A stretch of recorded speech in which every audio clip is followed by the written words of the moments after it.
का सांगतोय? दगड बुद्धी चालेल, ती बुद्धी दगडाची नव्हती, ती दगडासारख्या प्रखरतेची होती, ती प्रखरता वैराग्याची होती. ते वैराग्य ज्ञानाचं अधिष्ठानभूत होतं आणि ते ज्ञान आदिनाथ गुरु भगवान शंकराच्या उपासनेतून मिळालं होतं. गुरुनाम गुरु, परात्पर गुरु, परमेष्ठी गुरु, आदिनाथ गुरु सकळ सिद्धांता आदिनाथ गुरु सकळ सिद्धांता मचिंद्र दयाचा मचिंद्र दयाचा मचिंद्र दयाचा. हे देवाशी नातं जोडा, दैवाशी नातं जोडा, दिव्यत्वाशी नातं जोडा. सांगणार आहे तुम्हाला मी,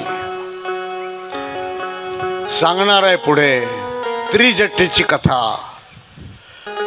लंकेत नेऊन ठेवली होती सीतामाईला आणि 100 राक्षसनीचा नंगा तलवारीचा पहारा रावणाने ठेवला होता. तिला दम द्या, तिला घाबरावा, तुझे तुकडे करू, तुला फाडून खाऊ, कुत्र्या पुढे फेकून, कावळ्या पुढे, आमच्या राजाची इच्छा पूर्ण कर. घार घाव घाव गावात धावाय सगळ्या. त्या 100 राक्षसनींच्यावर मुख्य पहारेकरी होती त्रिजटा राक्षसीन, पण ती आतून सीतेला मदत करत होती. तिला कीव आली होती, तिला दया आली होती. ती म्हणाली, घाबरू नको जानकी, हे सगळे भुंकणारे यांच्यात काही अर्थ नाही, हे बोल घेवडे तुझा केस नाही वाकडा होऊ देणार, घाबरू नको.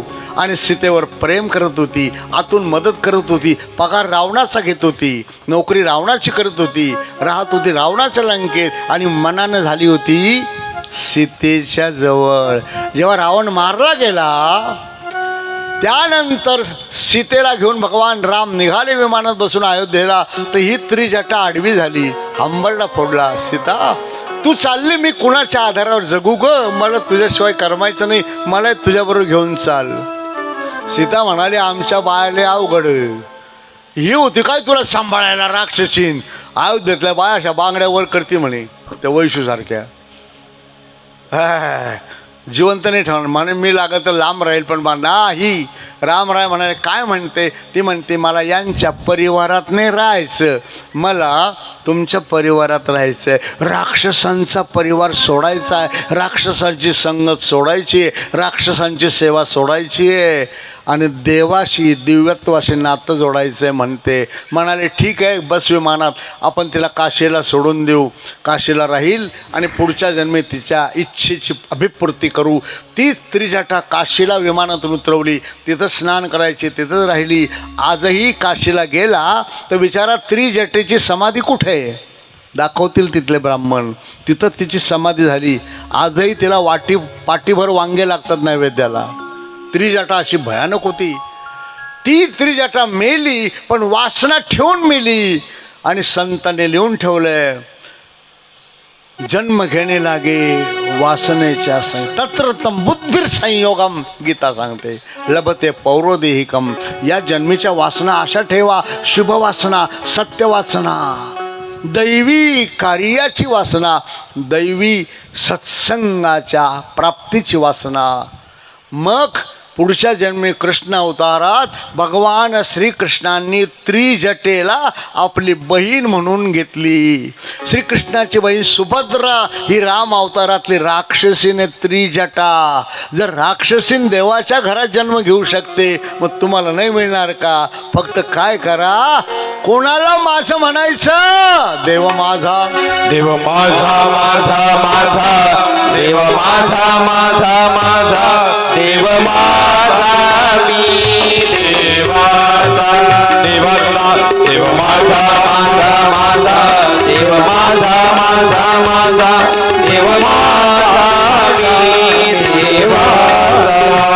हीच माझी सत्यवाचा, हीच माझी सत्यवाचा, हीच माझी सत्यवाचा, हीच माझी सत्यवाचा, माझी सत्यवाचा, हीच माझी सत्यवाचा. हो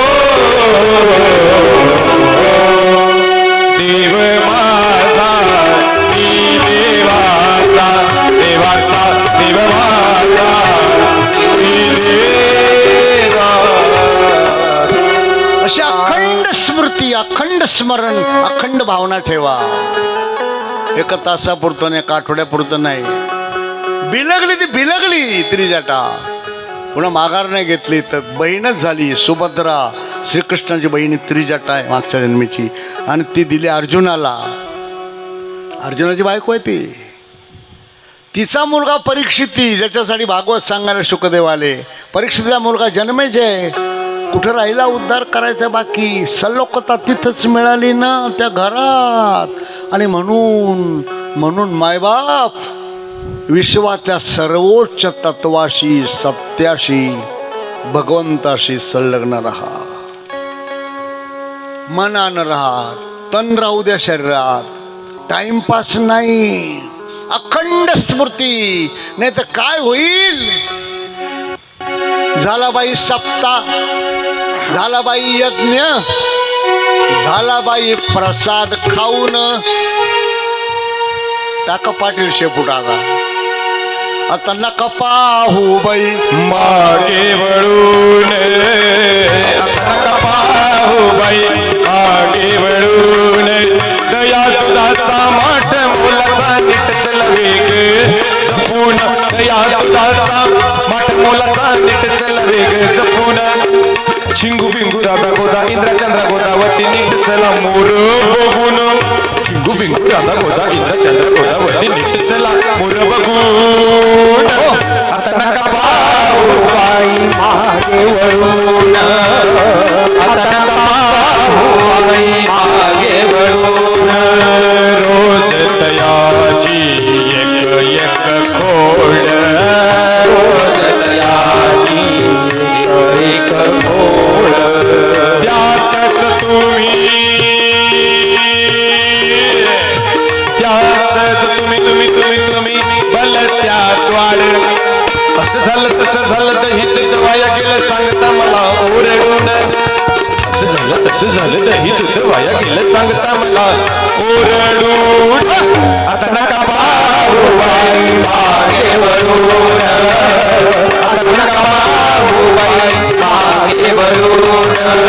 संत सभोगे रावळास, संत सभोगे रावळास. ताळची पड्या, ताळची पड्या, ताळची पड्या घेऊन हातात. आषाढवारी कार्तिकवारी महाद्वारी पंढरपुरी येती भक्तजन. आषाढवारी कार्तिकवारी महाद्वारी पंढरपुरी येती भक्तजन. आता नका पाहू बाई मागे वळून, आता नका पाहू बाई मागे वळून. खरंच नका पाहू बाई मागे वळून. झालं बाई प्रवचन, झाली बाई आरती, झालं बाई प्रसाद खाऊन ना. आहे ना ते मंदिरात. मी का सांगतोय, भगवान श्रीराम सुग्रीवाकडे जात आहेत. हनुमंताची भेट आहे. मैत्रीच्या आणाभाका झाल्या. वालीनं बायको पळवली सुग्रीवाची आणि राज्य घेतलं होतं. सुग्रीवाला मारायला धावला होता, पण सुग्रीव ऋष्यमुख पर्वतावर लपला होता. तिथं वालीला प्रवेश नव्हता. का तर एक दुंदुभी नावाचा राक्षस माजला होता. आणि ऋष्यमुख पर्वतावर तपश्चर्या करणाऱ्या साधू संतांना, ऋषीमुनींना त्रास देत होता. त्यांनी त्याला निरोप पाठवला की तू राजा आहेस वाली, आमचं रक्षण कर, साधू संतांचं तुझी जबाबदारी आहे. पत्र वाचलं आणि वालीने त्या दुंदुभीला उभा फाडून टाकला. गुरूंची आज्ञा पाळली म्हणून आनंद झाला, पण नालायकपणा केला. तंगडं धरलं आणि ते प्रेत जे फेकलं खालून, तो ऋष्यमुख पर्वतावर जाऊन पडलं, जिथं ऋषींचा यज्ञ चालू होता. आता मुर्दा पडल्यावर तिथं यज्ञ करता येईल का बरं. इतका मोठा होता दुदुंबी, 500 साधूंना त्याचा तंगडं सुद्धा उचलता येत नव्हतं. हात कुठे डोकं कुठं राहिलंय. यज्ञ बोंबाला सगळं बोंबालं. शाप दिला त्या ऋषीमुनींनी, चंडाळा वाली काय केलंस रे. सेवा केली, आम्हाला दाखवायसाठी प्रदर्शन केलं आणि हे आमचं वाटोळं करून टाकलं. असे येडपट लोक राहतात. केली बरं का पावती, केली बरं का सेवा. अरे पण त्या सेवेपायी तू वरवर मन धरतो, खाली पाय तुडवितो ना. त्याचं काय? प्रदर्शन करू नका, उपमर्द करू नका. कधी शाप दिला ऋष्यमुख पर्वतावर, परत आला तर तुझ्या डोक्याचे 100 तुकडे होतील. हे सुग्रीवाला माहीत होतं, म्हणून तो तिथं लपून बसला होता. रामराय तिथं गेले, वालीचा उद्धार केला, त्याला राज्य दिलं, सैन्य पाठवलं. दक्षिणेकडचा ग्रुप मारुतरायाकडे दिला आणि समुद्राच्या काठापर्यंत गेले. पुढे जाता येईना, संपातीनं मार्ग दाखवला. मारुतरायाला जांबुवंताने स्मरण दिलं आणि दिलेली रामरायाची खुणेची अंगठी तोंडात ठेवून काय केलं? का बरं म्हणत नाही तुम्ही? मुद्रिका मेल मग प्रभु मुद्रिका मेली मुख माई, जलदी लागी जय अचरज नाही. दुर्गम काज जगत सुगम अनुग्रह तुम्हारे राम तुम्हारे तुम रखवारे. हो दिन राजा बिनु पैसारे. लंकेत प्रवेश केला. उड्डाण, अनेक संकट आली होती. विस्तार करायला मला वेळ नाही. रात्रभर फिरत होता. सीतामाई कुठे दिसेना, याने पाहिलीच नव्हती. इंद्रजिताच्या महालात गेला. त्याची बायको इंद्रजी झोपली होती, सुलोचना. इतकी सुंदर, अप्रतिम. मारुतीला वाटलं ही सुंदर सीताचे काय. विचार करतो उचलून घेऊन जावे काय रामरायाकडे. तेवढ्यात ती बोलायला लागली. मध्यरात्रीची वेळ होती. इंद्रजिताला म्हणाले, स्वामी तुमच्या वडिलांना सांगा ना, देऊन टाका ती सीता. खूप मोठं विघ्न येईल आपल्यावर. तेव्हा ओळखलं की याची बायको आहे. सगळा अयोध्या पालती घातली. वर्णन भावार्थ रामायणात 3 अध्यायात आहे. राक्षसांच्या राज्यात त्यांच्या प्रत्येक खोलीत फिरला, बेडरूम सहित बालब्रह्मचारी. काय पाहिलं असेल त्याने बाबा बाबा बाबा. किळस येते ते वर्णन ऐकलं वाचताना, ओकारी आली मला तर. इतकी भयान परिस्थिती आहे त्यांच्या. त्या राक्षसी भोग वासनेचा कडेलोट लिहिलाय नाथांनी भावार्थ रामायणात. राजवाड्यात गेला, त्याला वाटलं इथं असेल सीता. तिथं मंदोदरी झोपलेली होती रावणाची पत्नी. तो म्हणाला हीच असेल बहुतेक, सात्विक सौंदर्य आहे. पण सीतामाई असती तर ती रावणाच्या छातीवर हात ठेवून झोपली नसती. याचा अर्थ ही दुसरी कोणी आहे. नाईलाज झाला आणि बिभीषणांचा वाडा पाहिला. तुळशी वृंदावन रामनामाचं भजन आत गेला. परिचय झाला. अशोकवनात सीता आहे. मारुतराय तिथे गेले. सकाळ झाली होती. रावण दमदाट्या करायला आला होता. हा लपून बसला मारुतरी झाडावर, अशोकवनातल्या त्या फांदीवर. आणि मग शिव्या देऊन रावण गेला.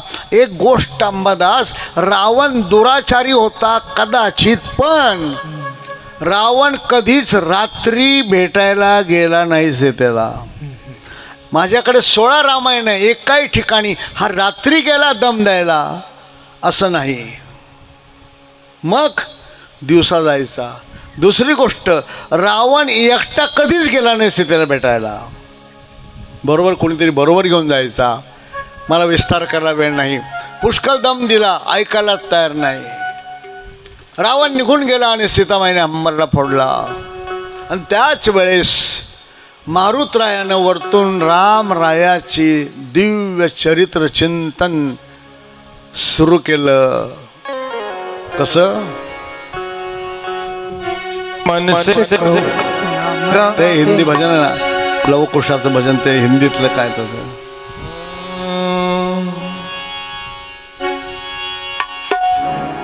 असू द्या.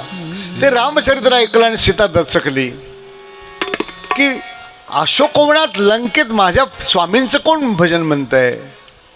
म्हणाले प्रकट व्हा तुम्ही, कोण भजन म्हणताय. त्यानं सांगितलं भजनातून भगवंताला प्रकट करायचं असतं, भजन म्हणणारांनी प्रकट व्हायचं नाही. कीर्तनकारांनी कीर्तनातून देवाला प्रकट करायचंय, स्वतः शायनिंग नाही करायची. प्रवचनकाराने प्रवचनातून प्रभूला प्रकट करायचंय, स्वतः नाही. प्रभू राहतो बाजूला, यांच्याच शिड्या सुरू होतात.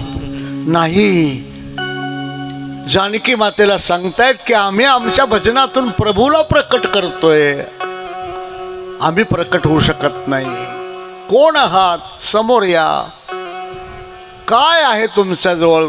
खून त्यांची अंगठी खाली टाकली, ओळखली. हिथं आहे अंगठी, खाली या. मारुतराय खाली आले. तिनं कधी पाहिलाच नाही हा. म्हणे रावणाने तुला पाठवलं, मायावी राक्षस दिसतोस तू, अंगठी डुप्लिकेट आणली असेल. मग एखादी खूण सांग जर माझ्या स्वामींकडून आला तर. आणि मग सांगितलं, रामदूत मय मात जानकी, रामदूत मय मात जानकी, शपथ करुणा निधान की. करुणा निधान शब्द त्याच्या तोंडून ऐकला आणि सीतामाईला हंबरडा फुटला. काय आहे करुणा निधान? पती पत्नीचं एक दिव्य नातं आहे, एक सूक्ष्म नातं आहे, एक स्थूल नातं आहे, एक संवेदनशील नातं आहे. जेव्हा पहिल्यांदा प्रवेश झाला सीतामाईचा, लग्न झाल्यावर राजवाड्यात अयोध्येच्या, लक्ष्मी म्हणून पूजा झाली, सुनमुख पाहिलं गेलं, उपहार दिले, भेटवस्तू दिल्या. त्या दिवशी संध्याकाळी भगवान श्रीराम आणि सीतेची पहिली भेट त्यांच्या मास्टर बेडरूममध्ये झाली. जो बेडरूमचा सेट दिला होता राजमाता सावित्री सुमित्राने, जानकीनं औक्षण केलं आपल्या पतीचं. दोघंच आहे तिथं, सगळी सुविधा आहे. दुधाचा ग्लास ठेवलाय, नमस्कार केलाय. पहिली भेट रात्रीची सीता आणि श्रीरामांची. निशब्द शांतता. श्रीराम बोलून गेले, सीते खूप स्वागत झालं तुझं या नगरीत, या राजवाड्यात, या परिवारात. राजमातांनी खूप काही दिलं तुला. पती म्हणून तुला मी काय देऊ? पहिल्या भेटीचं काय देऊ तुला? नको स्वामी, तुमच्यासारखा पती मिळाला, सगळं मिळालं. नाही नाही, माझी इच्छा आहे काहीतरी तुला द्यायची आहे, द्या. हात पुढं कर. तिनं हात पुढे केला. अगं दोन्ही हात पुढे कर. आता सीतेला कळायला एका हातात मावत नाही, एवढं काय देणार आहे हा? दोन हात पुढे कर, मग देतो. म्हणजे काय देणार आहे नक्की? सीते दोन्ही हात पुढं कर केले. डोळे बंद कर. अगं बाई, डोळे बंद करून काय हातात ठेवणार आहे माझ्या? सीतामाईला काही कळे ना. आणि तेवढ्यात श्रीरामाने दोन्ही आपले हात तिच्या हातावर ठेवून सांगितलं, मी तुला वचन देतो सीते, पत्नी म्हणून तूच जगातल्या सगळ्या स्त्रिया माझ्या माता बहिणी एक पत्नी राहील, हे तुला पहिल्या रात्री पहिलं वचन देतो. असं वचन प्रत्येक नवरीनं नवरदेवाचं घेतलं पाहिजे. काय अंबादास तुला ठासून हो म्हणला, काय म्हणलं? मी दचकलो नाही इकडे. घेतलंच पाहिजे. मग सीतामाई म्हणाली, मग मी तुम्हाला काय देऊ? पहिली भेट आहे आपली, कोणीच नाही, आपण दोघंच आहोत बेडरूममध्ये. तुम्ही मला वचन दिलं, मी काय देऊ? मला काय देऊ नको. तुझ्यासारखी सुलक्षणी, सर्वोत्तम, सुंदर मला पत्नी मिळाली, सगळं मिळालं. नाही नाही, माझी पण इच्छा काही आहे. मग काय इच्छा आहे? म्हणाले, हात पुढं करा. त्याने हात पुढं केला. म्हणजे दोन्ही हात पुढे करा. याला वाटलं काय प्रेझेंट आणलं बहिणी? डोळे बंद करा. केले. मजा आहे, ती मौज आहे पहिल्या भेटीची, पती पत्नीची. नुकती हळद धुतली आहे. आणि सीतामाईनं सांगितलं त्यांच्या हातावर हात ठेवून की मी आज तुम्हाला एक नवीन नाव देते. बोल. ते नाव म्हणजे आपल्या संसाराचा पासवर्ड राहील. तुम्हाला कळावं म्हणून सांगतो. पासवर्ड तो फक्त तुम्हाला न मलाच माहिती. कोणाला सांगणार नाही असं वचन द्या. म्हणाले कोणाला नाही सांगणार. कमीत कमी भाऊ पाटीलला तरी सांगू नको, नाही तर तो त्या निमगावच्या बायांना सांगून देईल. नाही सांगणार. पण सीते, कधी जर प्रसंग आला तर एखाद्या विश्वासू माणसाला सांगायची परवानगी दे. मग ठीक आहे, खूप विश्वासू असेल आणि खूप गरज वाटली तरच सांगा, बाकी नाही. म्हण नाही. आणि तेच नाव मारुतरायाच्या कानात सांगितलं, सीता तुला ओळखणार नाही. रामराय म्हणाले, अंगठीवर भरोसा ठेवणार नाही. मग मी सांगतो तसं कर. काय सांग तिला करुणानिधानचा निरोप आणलाय. आणि मग सीतेचा भरोसा बसला की हे नाव फक्त मला आणि त्यांनाच माहिती आहे. या अर्थी याला कळलं, याचा अर्थ हे रामरायाच्या विश्वासातला दिसतोय. आणखी काही सांग म्हणाले. आणखी एक सांगितलंय की तुम्ही वल्कल नेसून जेव्हा वनवासात जायला निघाला तर तुम्हाला वल्कल नेसता येईना. तुमच्या ड्रेसिंग रूममध्ये तुमची फजिती झाली कारण कोणीच नव्हतं जवळ. 300 दासी तुम्हाला रोज आंघोळ घालायला, मेकअप करायला, खाऊन पिऊन आणि कपडे घालायला, दागिने घालायला. आज कोणीच नव्हतं आणि वल्कल कधी नेसायची माहिती नाही. तुमची फजिती झाली. अनेक वेळा गाठी मारून सुटायला लागल्या. आणि माते श्रीराम पुढे आले आणि त्यांनी गुपचूप तुमच्या कमरेला वल्कलाची गाठ मारून दिली. खरं की नाही? अरे हो, हे कसं काय कळलं? म्हणे त्याच्याकडून कळलं ना. विश्वास बसला. मग मारुतरायाने सीतामाईकडे फळं मागितले, लंकाचे उद्ध्वस्त केले बगीचा, लंका जाळली. तुम्हाला सगळं माहीत आहे. जाताना म्हणाले, आता तुम्ही काही मला वस्तू द्या. रामरायाला कळलं पाहिजे खरंच भेटून आला. तिने तो चुडामणी दिला, जो चुडामणी इंद्रपत्नीनं दिला होता. की हा चुडामणी ज्या स्त्रीच्या डोक्यावर आहे, ती ज्या राज्यात आहे त्या राजाचा पराभव होत नव्हता. म्हणून लंकेतून चुडामणी उडवण्यासाठी ही योजना होती. जानकी माताने चुडामणी काढला, मारुतीच्या हातात दिला. म्हणाले, मग त्याने जसं वल्कलाची गाठ मारायला सांगितली गुप्त गोष्ट, अशी एखादी गुप्त गोष्ट सांगा. रामराय विश्वास ठेवली की खरंच सीतेला भेटला. नाही तर आणली बाजारातून काही दिलं मला, भेटली. सांगा. रामराय जरी तुम्हाला एवढं सांगताय गुप्त गोष्टी मला, तर मग तुम्ही सांगा. आणि मग सीतेच्या डोळ्यात पाणी आलं. मारुतराय फक्त मला त्यांनाच माहिती आहे. काय? आम्ही वनवासात होतो ना चित्रकूट पर्वतावर. बरं, ते नदीवर गेले पर्वत उतरून स्नानाला, तर्पण पूजा करायला. आणि मी बसले होते फुलाच्या माळा ओवीत झोपडी पुढे. मग इंद्राचा मुलगा तो वरतून आकाशमार्गे चालला होता, जयंत नावाचा. आणि हे मोठ्यांचे पोरं जरा बुद्धीने खोटे निघतात, काही सगळे नाही. बापाच्या प्रतिष्ठेने, बापाच्या पैशाने, बापाच्या पदवीने हे नालायकपणा करायला मागे पुढे पाहत नाही. याने पाहिलं की एवढ्या जंगलात ही कोण आली सुंदरी. त्यानं कावळ्याचं रूप घेऊन सीतामाईवर झेप घेतली. ती घाबरली, छातीवर झेप घेतली, काही ठिकाणी लिहिले पायावर झेप घेतली, जे असेल. पण त्याची वासना पापी होती. सीताबाई घाबरली, मुठ्यावरून पळत गेली खाली. रामराय काय बोलतो. रामरायाच्या हातात दर्भ होते, ते पित्राच्या दशपिंडाला आपण बांधतो ना ते, ती काडी होती हातात पूजेची, तशीच फेकली मंत्र म्हणून. तिची आगीचा लोळ ऊर्जा झाली. ती जयंताच्या मागे लागली, त्याला मरू द्या तिकडे. आणि सीतामाई रामरायाला बिलगली, माझ्यावर असं आक्रमण केलं, घाबरू नको. गेला तो, आता भिवू नको, जा. सीतामाई उठली. तेवढ्यात रामरायाने हाक म्हणली, इकडे ये. काय झालं? अगं तू पळत आली, घामाघूम झाली, पार लटका फटक झाली, कपाळाचं कुंकू पुसलं ना तुझ्या येडे आंबा. मग मी आता जाते वरती. आहे करणार नाही. सीते जी सुवासिनी आहे, ऐका बाया हो, जी सुवासिनी आहे तिनं कपाळाचं कुंकू नसलं तर एक पाऊल सुद्धा पृथ्वीवर टाकू नये. पहिलं कुंकू आणि मग बाकीचं.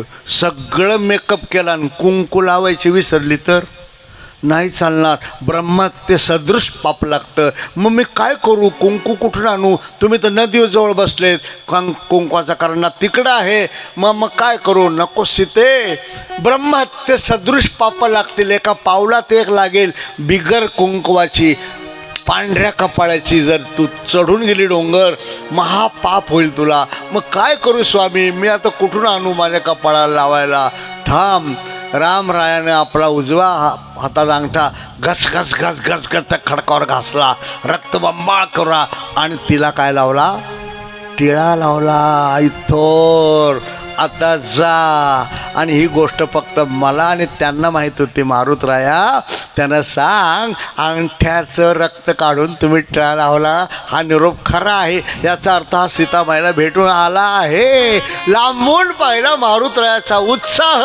ज्या अर्थी हा आलाय त्या अर्थी माझं काम करून आलाय, सीताला भेटून आलाय. आणि रामरायाचा आनंद तुम्हाला काय सांगू. रघुपती की बहुत बड़ाई,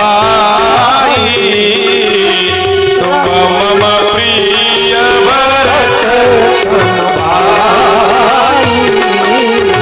रघुपति की बहुत बड़ाई, तुम मम प्रिय भरत समभाई। श्री राम जय जय राम, श्री राम जय राम, जय जय राम। तो चुडामणी दिला. हे सगळं सांगितलं, तयारी झाली. रामेश्वराची स्थापना, आशीर्वाद घेतले. समुद्रावर पूल बांधायचं काम सुरू झालं. एक एक दगड 7-7 मणाचा. वानर बलदंड होते. तिथे एक खार होती, पाण्यात शेपटी बुडवायची आणि वाळूत घुसळून ती त्या पुलावर टाकायची. रामरायाला हसू आलं. हिच्याने काय होणार आहे म्हणून, देवा जेवढं होईल तेवढं होईल. तिच्यावर हात फिरवायला प्रेमाने. ते बोट आहेत ना खारीवर, ते फक्त भारतातल्या खारीच्या पाठीवर आहे. जगात खारी सगळीकडे आहे, पण बोटाची खोणं नाहीत कुठे. तीच खार मेल्यावर श्रीकृष्णाच्या अवतारात प्रभावती गोपी झाली.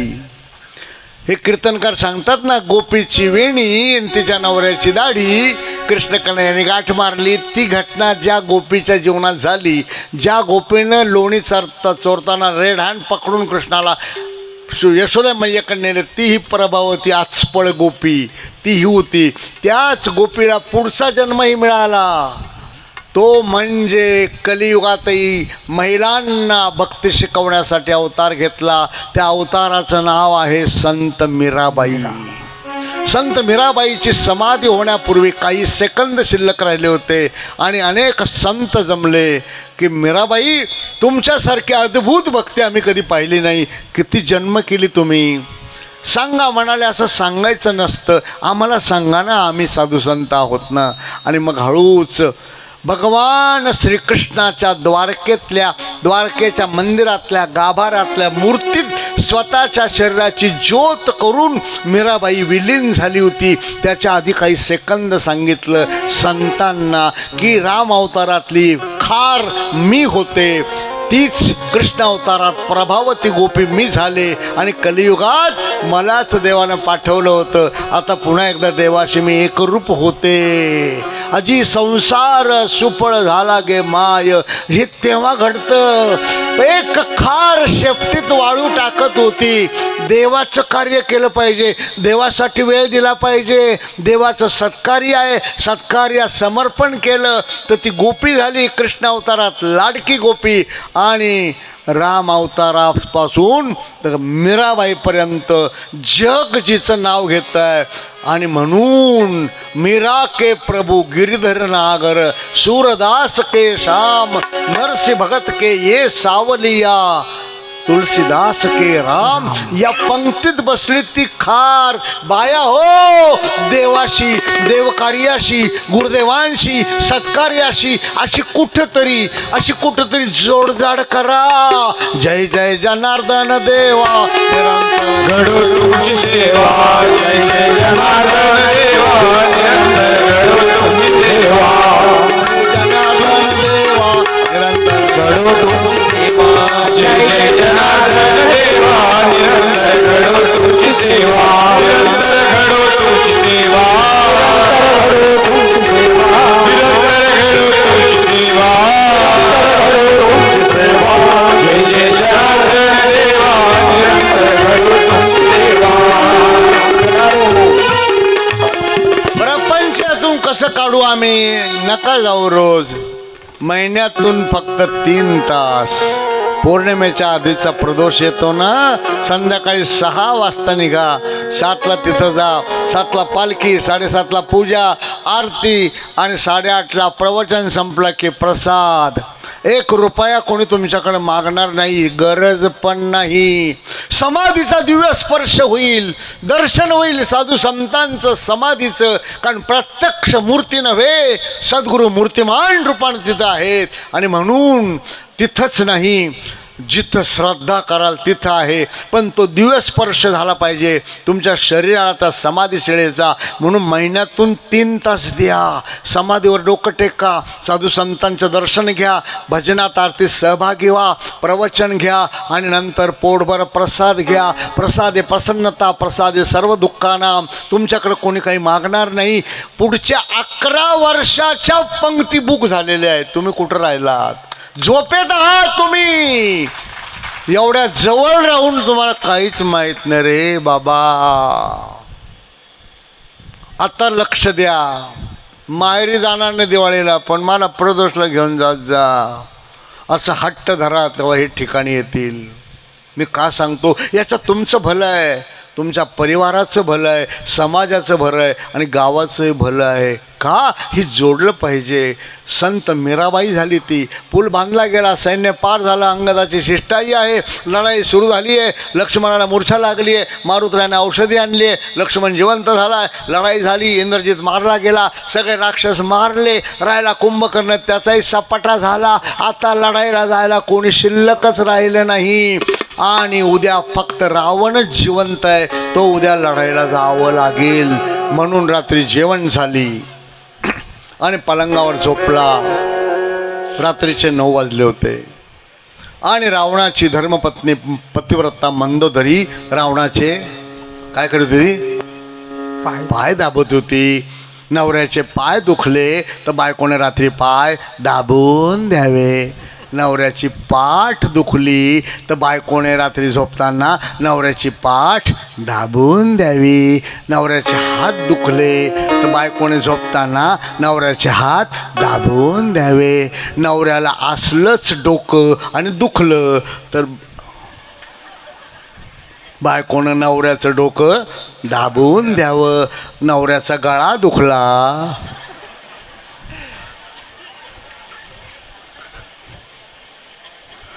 केवढी तयारी व्हायली त्यांची. फक्त गळा दुखू द्या तुमचा. गळा शेकून द्यावा. तुमच्या मनात काय आलं? नाही ना, असं नाही म्हणणार. वेळ आहे काय? पाठ दुखले पाठ दाबून द्यावी, हात दुखला हात दाबून द्यावं, डोकं दुखलं डोकं दाबून द्यावं, गळा दुखला तर गळा शेकून द्यावा. बरोबर ना? म्हणून ती काय करत होती? आवाज दिला रावणाने, मंदोदरी आज्ञा स्वामी, तू पतिव्रता आहेस म्हणे. स्वामी तुमच्यामुळं माझ्या कुंकवाचे धनी तुम्ही आहात. हो. रावण विचारतोय मंदोदरीला, आपल्या बायकोला, दोघंच बेडरूममध्ये. पतिव्रता म्हणजे काय ग? सगळं जग तुला पतिव्रता म्हणतंय. पतिव्रता म्हणजे काय? बायांनी जरा काळजीपूर्वक ऐका. पतिव्रता म्हणजे काय ग? ती म्हणाली पतीच्या मताचं अनुसरण करते ती पतिव्रता. पतीची आज्ञा देईल त्याचं पालन करते ती पतिव्रता. हो. मग पतीने एखादी आज्ञा दिली तर त्याचं पालन करायला पाहिजे. मग सांगा आज्ञा स्वामी, काय आज्ञा आहे? मी तयार आहे. आणि रावण बोलून गेला. तुम्हाला कंटाळा तर नाही आला? रावण मारायचा का आज? मारायचा? तुमचं काय बिघडवलं त्याने? तुमचं काय बिघडवलं? पुढच्या वर्षी नाही चालणार. पुढच्या वर्षी परत बोलवायला लागेल भाऊ पाटीलला, पुन्हा हा ताण होईल. का टाकायचं मारून? मंदोदरी माझी लंका जळाली ग. दुःख होणं स्वाभाविक आहे. डोळ्या देखत जळाली ग. पण एवढं दुःख नाही झालं. एक दुःख माझ्या काळजातलं सलतंय ग मंदोदरी. माझा लाडका प्रस्थ मारला गेला ग. शेंडेफळ माझा लाडका मुलगा लय गोड होता ग. दुःख होणं स्वाभाविक आहे मंदोदरी, पण एवढं दुःख नाही झालं. हे त्याच्यापेक्षा एक दुःख लय मोठं माझ्या काळजात घर करून बसलंय ग. मंदोदरी इंद्राला जिंकणारा पराक्रमी मुलगा माझा इंद्रजित, ज्याचं मेघनाथ नाव आहे. पण इंद्रालाही जिंकलं होतं ज्याने मुसक्या बांधून मारला. तो इंद्रजित मारला गेला लक्ष्मणाच्या हातून. दुःख होणं स्वाभाविक आहे ग. पण एवढं दुःख नाही झालं मंदोदरी. एक दुःख खूप मोठं आहे माझं. असतं दुःख सगळ्यांना. काही ना दुःख असतं, काही ना दुःखाचा भास असतो, काही ना दुःख आवडतं. बबल्याचे डोळे आले. चौथीतला बाबल्या शाळेत गेला. गुरुजींनी पाहिला, हे डोळे काऊन लाल झाले, डोळे आले, पळ पळ घरी पळ. कारण तू इथं बसलं तर बाकीच्या पोरांचे येतील ना. उठ उठ उठ. आणि हे बाय 8 दिवस शाळेत यायचं नाही. 8 दिवस पुस्तक वाचायचं, डोळे दुखतील. होमवर्क करायचं नाही. आणि 8 दिवस गाईचा तुपाचा शिरा करून आईला सांग खाऊ घालायला. बबलं म्हणे महिनाभर डोळे आले तर बरोबर म्हणजे आयचा ताणच झाला म्हणे. हा डोळे येणं हे रोग आहे, दुःख आहे. पण याला ते आवडायला लागलं का? शाळेत चुकती, अभ्यासही चुकतो. पोरांना शाळेचं काय एवढं हे मला कळत नाही. एवढी काय भीती आहे रे. पावसाळ्याचे दिवस होते. पावसात बाहेर जाता येत नव्हतं. आम्ही घरातच खेळायचो. आमची आजी होती. मेल्या हो नका गडबड करू, इकडे आम्ही तुम्हाला एक गोष्ट सांगते. आणि गोष्ट म्हणल्यावर लहान लहान पोरं लगे सगळे पोरं जमले. आजी सांग गोष्ट. बरं, आजी सांगायला लागली, कनी जग कधी बुडणार रे मला माहिती आहे. सगळे पोरं म्हणे आजी आम्हाला सांगणार तारीख, किती तारीख आहे सांग. नाहीच सांगणार. मेल्या पळा, नाही सांगणार, नाही सांगणार. खूप जीव काढला, कुठे सांगती. सगळे पोरं निघून गेला. मग धरला तिचा हात म्हणून मला तरी सांग एकट्याला. लहान लहान पोरं नाहीच सांगणार. पण मग खूण तरी सांग. वार्षिक परीक्षेच्या आधी बुडणार हे का नंतर? जर परीक्षेच्या आधी जग बुडणार असेल तर काय ना होमवर्क कर, काय अभ्यास करायचा. लहान पोरं इथं सर पुष्कळ आले, 2-4 संस्था चालक पण आलेत. आमचे BN सर अध्यक्ष, विनोभाऊ श्री मंडळी आहेत, प्रकाश भाऊ. मोठी शाळा चालू होतात दुगावला. त्यांना माहिती आहे लेकरं काय जातीचे राहतात. लेकरं कुठे गेले तर तेच पळसाला पानं 3च. कधी बुडणार जग? मग तिने सांगितलं, कोणाला सांगू नको, नाही सांगणार, फक्त निमगाव मडच्या बायांना सांगेल जग कधी बुडणार आहे सांग. ती म्हणे ज्या दिवशी एखादी मुंगी झोपलेली दिसेल त्या दिवशी जग बुडणार. आम्ही लगेच मळ्यात गेलो. इकडं पाय तिकडं पाय, तिकडं पाय. ते सगळ्या मुंग्या गंज, झोपेले काही नाही. खेळायला गेलो तरी मुंग्या झोपेल्या पायाच्या. ब्रह्मगिरी खेळायला जायचो आम्ही फिरायला, मुंग्या झोपल्या पाय नाहीच कुठं. गंगाद्वारी नाहीच कुठं.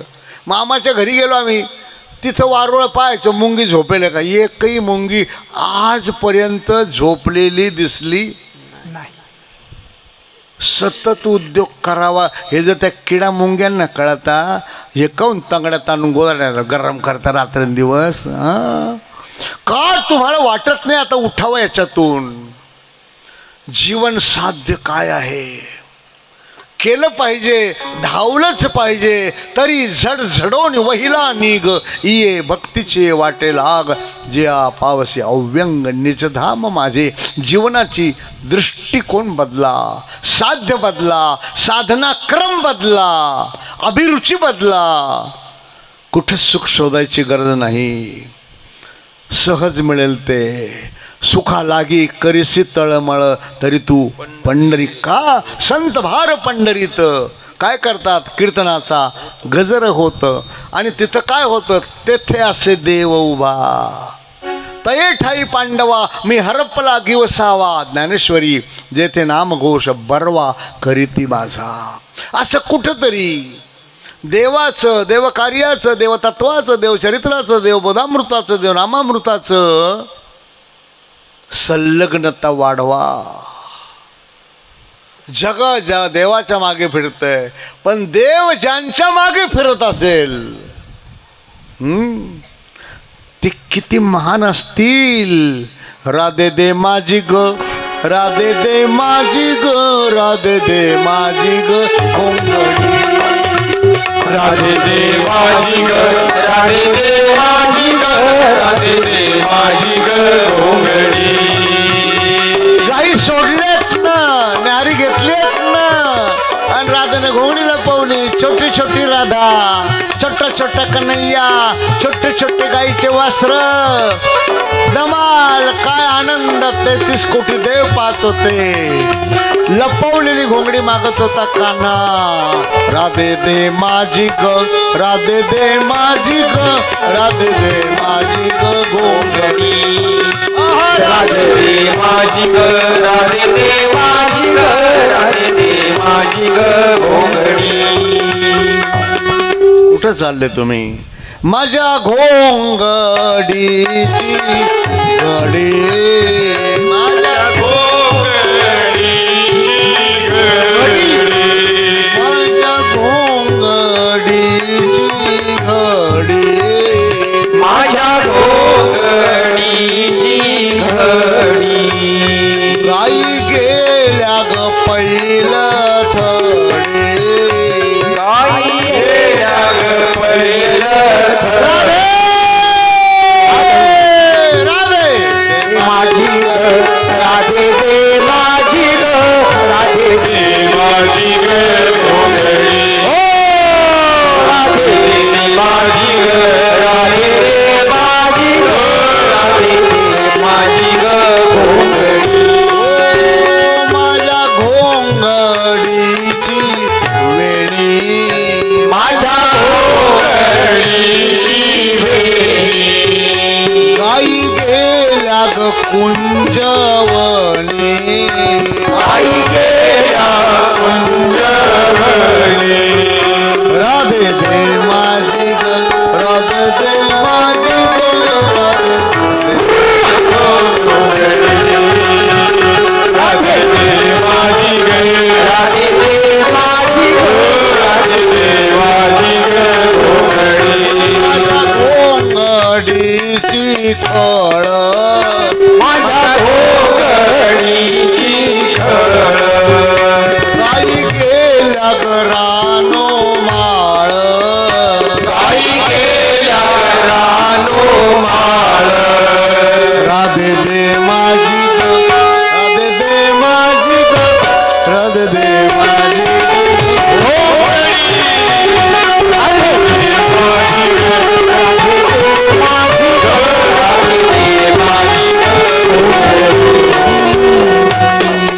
आपलं घोंगडं त्याच्या खाली अटकले, ज्याचं घोंगडं अटकावं अशी भक्ती करा, अशी सेवा करा, असं स्मरण करा, अशी साधना करा, असं दान करा, असं स्नान करा, असं सदाचारपूर्वक भगवंताच्या संतांच्या सन्मुख वा मायबाप.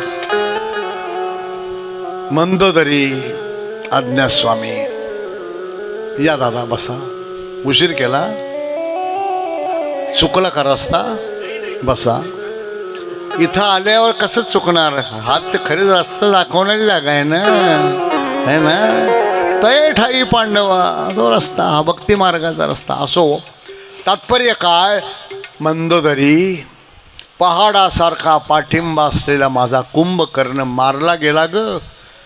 दुःख होणं स्वाभाविक आहे मंदोदरी, पण एवढं नाही झालं. एक दुःख खूप मोठं सलतंय ग माझ्या काळजात, आणि ते तुझ्या हातात आहे. माझ्या हातातून तुम्ही कशाला अंगावर काढताय? सांगा स्वामी, मी प्राण सुद्धा देईन.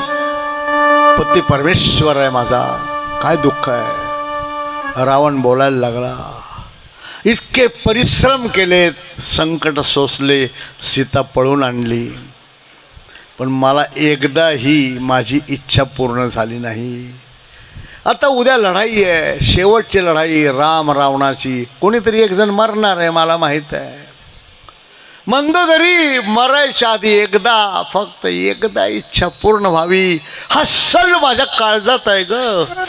खूप दुःख त्या काळजात घुसलाय तो सल, की एवढं करून सीता एकदा फक्त इच्छा पूर्ण केली पाहिजे माझी तिने, आणि हे तुझ्या हातात आहे. कसं काय स्वामी? सांगितलं. एक पुढाऱ्याला दुसऱ्या पुढाऱ्याची भाषा कळते, एका चोराला दुसऱ्या चोराची भाषा कळते, एका पतिव्रतेला दुसऱ्या पतिव्रतेची भाषा कळते, एका व्यापाऱ्याला दुसऱ्या व्यापाऱ्याची भाषा कळते. तू पतिव्रत आहे, सीता पतिव्रत आहे. सकाळी अंघोळ केला, अशोकवनात जा, एक पतिव्रता दुसऱ्या पतिव्रतेला पतिव्रतेच्या भाषेत सांगत सीतेला तयार कर, फक्त सांग तिला एकदाच रावणाची इच्छा पूर्ण कर. आणि रावणानं तोंड पांघरून घेऊन घोरायला लागला. मंदोदरीची झोप उडाली. काय करू? जर आज्ञा मोडली, नाही गेले तर माझं पातिव्रत राहील का? नवऱ्याची आज्ञा तोडली आणि गेले तर काय करू? विश्वविख्यात पतिव्रता सीता, तिला सांगू का तुझ्या पातिव्रत्यावर निखारे ठेव म्हणून? आग लाव तुझ्या पातिव्रत्याला आणि माझ्या पतीची इच्छा पूर्ण कर. एक पतिव्रता दुसऱ्या पतिव्रत्याला कशी सांगेन? मग सांगू का नको? जाऊ का नको? रात्रभर तरमळत होती. बायांना विचारतोय फक्त, बायांना तुम्ही सांगा, मंदोदरीनं सकाळी सीतेकडे जावं की नाही? झोपल्या काय? जावं की नाही? तुम्हाला माहीतच नाही, कोणी सांगितलंच नाही अजून. रामायणात स्वतंत्र अध्याय सीता मंदोदरी संवाद. मग काय ऐकले इतके दिवस? कसले कीर्तन, कसले प्रवचन, कसला सत्संग, काय केलाय? मंदोदरी जावं की नाही? झालं, वाघ दाखवून खेळ खालाच करायचा, दुसरं काय. चला भाऊ घ्या आरती. हे काही बोलायला तयार नाही, मत द्यायला. बरं तुम्ही चुकून बोलले तर मी काय तुम्हाला छाडे देणार आहे काय? जावं की नाही? पहाटपर्यंत तरफडत होती मंदोदरी. पहाटे तिला क्ल्यू लागला. ज्यांना माहित आहे त्याने बोल नका. पहाटे तिच्या मनात आलं की मी जाईन, काय व्हायचं ते होईल. एवढा मोठं भाग्य माझं की जगत जननी जानकी, विश्वातली सर्वोच्च पतिव्रता माझ्या लंकेत आहे आणि मी अजून भेटले नाही. भेटू कशी? नवऱ्यानं पळून आणलेल्या बाईला मला भेटता येईल का? कारण पत्नीला नवऱ्याच्या परवानगीशिवाय गुरुकडं सुद्धा जायची परवानगी नाही आहे. आधी नवऱ्याची परवानगी घेऊन मग जायचं असतं. बाळाचे पप्पा, मी माझ्या गुरुदेवांकडे जाऊन येते. 3 शिट्ट्या झाल्या का गॅस बंद करा हो. हे पातिव्रताचं लक्षण नाही. तुम्ही करत नाही मला माहिती आहे. मग जाईन मी. मला बघायचे सीता, मला दर्शन घ्यायचं सीतेचं. कशी दिसते, कशी बसते, कशी बोलते, काय आहे तिचं अंग प्रत्यंगाच्या सौंदर्यासह शालीनता, संयमता, सहजता, स्वाभाविकता कशी आहे तिची देहबोली, तिची बॉडी लँग्वेज मला जवळून बघता येईल आणि म्हणून मी जाईल. काय व्हायचं ते हो, सकाळीच जायचं आहे असं ठरवून मंदोदरी झोपली आहे. सकाळी उठून ती जाणार आहे, पण पोहोचायला रात्री 8 वाजणार उद्या. उद्या रात्री 8 वाजता रामायणातला अद्भुत प्रसंग. सीता पतिव्रता, मंदोदरी पतिव्रता, त्या दोघींची जी भेट आहे त्यातून निर्माण होणारा संवाद विश्वाचं कल्याण करणाराच असेल. 33 कोटी देव टवकारले, 60,000 ऋषी टवकारले, 84 सिद्धांचा सिद्ध भेटी मेळा असेल तो टवकारला. देवदेवतांचे अंग पुलकित झाले की विश्वातल्या 2 सर्वोच्च पतिव्रतांची भेट आहे. गाढवाला गाढव भेटलं तर काय होतं? गधे से गधा मिला तो हो गई 2-2 लाथ, और विद्वान से विद्वान मिला तो हो गई 2-2. ही बात नाही आहे, हा संवाद आहे, हा सुसंवाद आहे. समन्वयात काय तो सात्विकतेवर आधारित आहे, समर्पणावर आहे, पातिव्रत्यावर आहे, पावित्र्याचा परमोच्च आविष्कार आहे. आणि म्हणून या दोघींची जी भेट होणार आहे, तो जो संवाद होणार आहे, तो ऐकायचा आहे आणि त्यानंतरच पुढचं कथा आहे. ज्याला ऐकायचं त्यांच्यासाठी आहे, ज्यांना नाही यायचं उद्या मी त्यांना आग्रह करणार नाही, पण ज्यांना यायचं त्याने 8 वाजता येण्याचा प्रयत्न करा. झालेली 6व्या दिवसाची वाङ्मयीन सेवा ज्यांच्या शक्तिस्फूर्त प्रेरणेवर झाली, देव गुरुदेवांच्या चरणावर समर्पित करतो. गुरुदेवांच्या प्रदोष पर्वकालाच्या नित्य नैमित्तिक सेवेमुळे उशीर झाल्याबद्दल तुमची क्षमा मागतो. 10 ते 12 गावची मंडळी आली आहेत, त्यांनी पटपट एक एक जण पुढे या आणि या मंडळीकडून नारळ घ्या. चला, दिग्वतमधून कोण आले ते बघा. पाठचे गुरुदेव या, दिग्वतचे सर या, चला BN सर या, विनूभाऊ या.